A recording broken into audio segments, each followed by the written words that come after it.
87th Masters in Augusta. We saw a little bit of everything. Pine trees falling down, rain blowing sideways, the greens getting flooded, and then an unbelievable last day marathon in which some of these guys played a total of 30 holes. And when we were done, the guy from Spain won it. He has now become the fans' man. I'm talking about Jon Rahm. What he did was amazing. Came from 4 strokes back to beat Brooks Koepka, took the thing away from him. What he did was methodical, it was fanatical, it was focused, it was dynamic, and it was reverent. I think the most impressive thing to me about what Jon Rahm did, not just the comeback win, but his love for Augusta, the symbol of the Masters tournament, and his respect for the great Spaniards of yesteryear, be it Seve Ballesteros, Juan Maria Olazabal, whomever. Tremendous golfer. He has won 4 tournaments in his last 9 outings. He's got a couple of majors under his belt now. He's got 10 top 10 finishes in the last year and a third on the PGA Tour. And right now, he's the hottest guy on the tour. And I think everybody has put their arms around the Spaniard for what he has made himself into. The galleries on the fairway going towards the 18th green and then around the green were 20 deep. It was absolutely amazing. And he responded just by playing steady, focused, intense golf. Bunch of birdies to make up the difference, an odd bogey here or there. But this is the guy that has really captured the fancy, I think, of all the golf fans across America. And of course, we've got the after effect of the PGA LIV war and the guys who left and the anger and the resentment that was left behind. This guy has picked up that Masters flag. This guy has carried the PGA flag and said, follow me, I'm the new hero. In terms of Brooks Koepka, I hate to use the word choke job, but his game over the last 30 holes, John, was just not the same as we had seen him play on Friday and even on Saturday during the course of all the rain. I've never played on the Pro Tour and not much of a golf guy. I'm a huge golf fan. I wonder if it's tougher, John. And I saw some of the golf balls you hit that were down on the street corner. They're under a car. Yeah.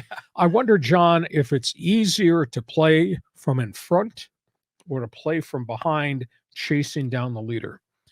Brooks Koepka, who finally won a tournament on the LIV Tour a couple of weeks ago, Brooks Koepka, who had done really well in his young career and then had injury after injury and wound up leaving to go to LIV, Koepka won 21 straight holes without a birdie.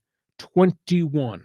And he piled up a bunch of bogeys along the way, and all of a sudden, boom, Jon Rahm goes by him, and Koepka's running uphill and chasing second place and fighting with Phil Mickelson.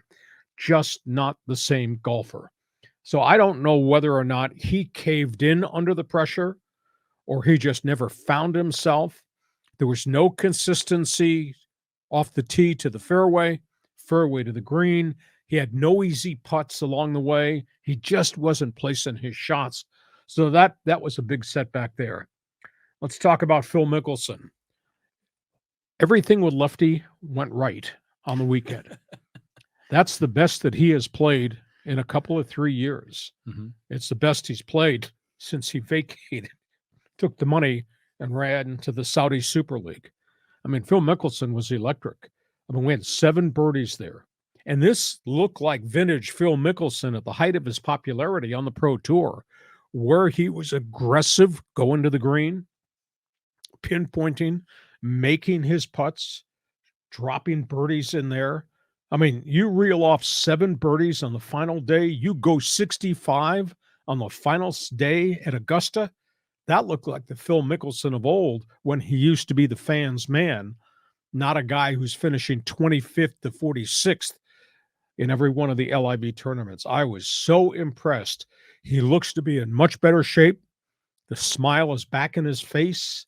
His shots were the kind of shots that Phil Mickelson used to make, whether it was at a Torrey Pines or winning at Augusta, winning at some of the other major tournaments. So I was pleased for him, at least on that one Sunday, but unfortunately, he goes back abroad. He becomes the enemy again at the LIV.